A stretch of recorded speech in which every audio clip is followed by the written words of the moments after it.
Assalamualaikum warahmatullahi wabarakatuh. Perkenalkan, nama saya Helmi Mutawali dengan NIM 11112038 dari kelas 7C.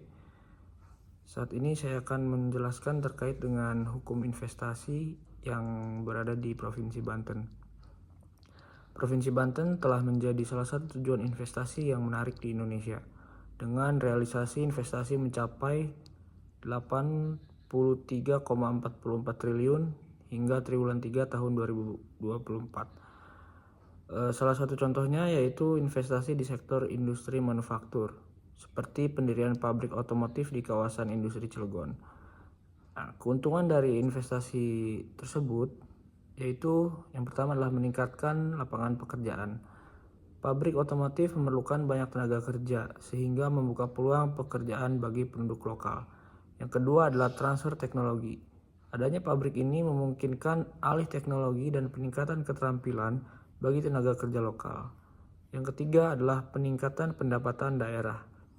Dari aktivitas industri berkontribusi pada pendapatan daerah melalui pajak dan retribusi. Kemudian kerugian dari adanya pabrik tersebut, yang pertama dari dampak lingkungan. Operasi pabrik dapat menghasilkan limbah industri yang jika tidak dikelola dengan baik dapat mencemari lingkungan. Selanjutnya adalah kemacetan lalu lintas. Aktivitas logistik yang intensif dapat meningkatkan volume lalu lintas dan menyebabkan kemacetan di sekitar area industri. Dan contoh yang kedua seperti pengembangan resort dan hotel di kawasan Pantai Anyer. Keuntungan dari pengembangan resort dan hotel tersebut, yang pertama adalah adanya peningkatan ekonomi lokal. Pariwisata mendorong pertumbuhan ekonomi melalui peningkatan kunjungan wisatawan yang membelanjakan uang di daerah tersebut. Yang kedua, adanya penciptaan lapangan pekerjaan. Sektor pariwisata memerlukan berbagai layanan sehingga membuka peluang kerja di bidang perhotelan, kuliner, dan jasa lainnya. Kemudian terdapat kerugian dari adanya resort dan hotel. Yang pertama adanya kerusakan lingkungan. Pembangunan yang tidak terkontrol dapat merusak ekosistem pantai dan laut. Yang kedua adanya kenaikan biaya hidup. Peningkatan pariwisata dapat menyebabkan kenaikan harga barang dan jasa yang mungkin memberatkan penduduk lokal. Dan yang ketiga contohnya yaitu adalah investasi di sektor infrastruktur. Contohnya seperti pembangunan jalan tol Serang Panimbang.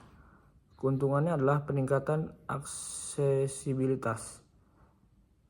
Jalan tol mempercepat mobilitas barang dan orang sehingga mendorong pertumbuhan ekonomi daerah. Yang kedua yaitu pengembangan wilayah. Infrastruktur yang baik menarik investasi lain dan mendorong pengembangan wilayah sekitar. Kemudian terdapat kerugian dari adanya pembangunan tol Serang Panimbang. Yang pertama adalah penggusuran lahan. Pembangunan jalan tol memerlukan lahan yang luas yang mungkin menyebabkan relokasi penduduk dari wilayah yang terdampak. Kemudian adanya dampak lingkungan, yaitu konstruksi dapat mengganggu ekosistem lokal dan menyebabkan erosi tanah. Jadi investasi di Banten menawarkan berbagai keuntungan seperti peningkatan lapangan pekerjaan, pertumbuhan ekonomi, dan pengembangan infrastruktur.